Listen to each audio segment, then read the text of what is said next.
Bonjour, je suis Thomas Dupont-Fédérici, j'ai 37 ans, je suis enseignant en économie et gestion des ressources humaines à Caen et je viens de publier un ouvrage qui s'appelle « Pour une nouvelle génération européenne ».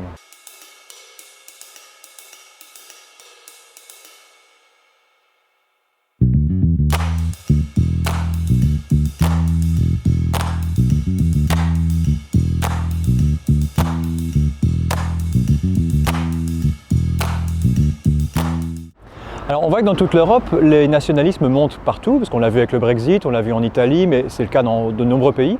Et on voit que la jeunesse est plutôt tentée par justement ces solutions nationalistes. Alors qu'après la guerre, il y a eu une génération européenne qui, elle, a connu l'Europe, qui a vu les promesses de la paix se réaliser, parce qu'effectivement, on voit que la paix, depuis plus de 70 ans, est installée en Union européenne. On a vu la prospérité dans l'Union européenne, car c'est la première puissance commerciale. Mais malheureusement, cette nouvelle génération, elle n'existe pas parce que, on voit que l'Europe est en panne, que les conditions sociales sont difficiles, que les conditions climatiques ne sont pas réglées. Et donc de plus en plus, les jeunes Européens sont devenus des jeunes nationalistes. Donc l'objectif, c'est d'arriver à expliquer que la solution est l'Europe. Et donc il faut réussir à refaire adhérer cette nouvelle génération pour que de nouveau l'esprit européen puisse se diffuser.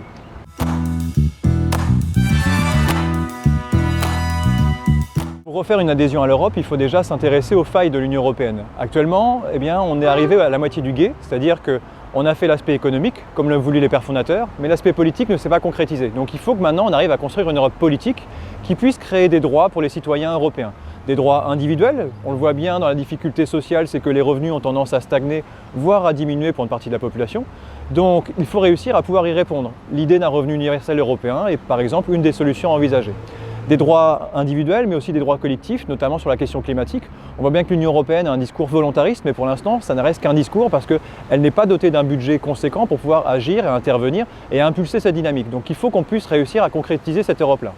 Et il faut aussi que l'Europe devienne politique dans son fonctionnement et dans sa vision. Dans son fonctionnement par des listes transnationales, par exemple, parce qu'au moins il y aura un vrai projet politique et pas une addition de projets nationaux. Et puis il faudrait aussi qu'il y ait une vision du juste échange, c'est-à-dire que dans l'Union européenne se développe la coopération et non plus la concurrence, pour qu'il y ait des harmonisations fiscales et sociales, pour que les travailleurs ne soient plus en concurrence les uns avec les autres. Donc voilà les leviers pour essayer de relancer l'esprit européen.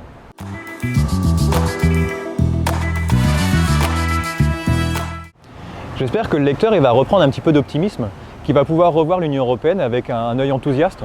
Parce que ce que j'ai voulu montrer dans cet ouvrage, c'est que l'Europe est un sujet complexe, mais en essayant de le rendre accessible, c'est ce que j'espère, les lecteurs pourront voir que l'Europe est la solution, que les solutions nationalistes, elles, sont inutiles, voire dangereuses. Donc je veux vraiment que quand le lecteur lit cet ouvrage, il comprenne que l'Europe a un sens et que l'Europe est vraiment l'échelon politique nécessaire pour résoudre les problèmes contemporains.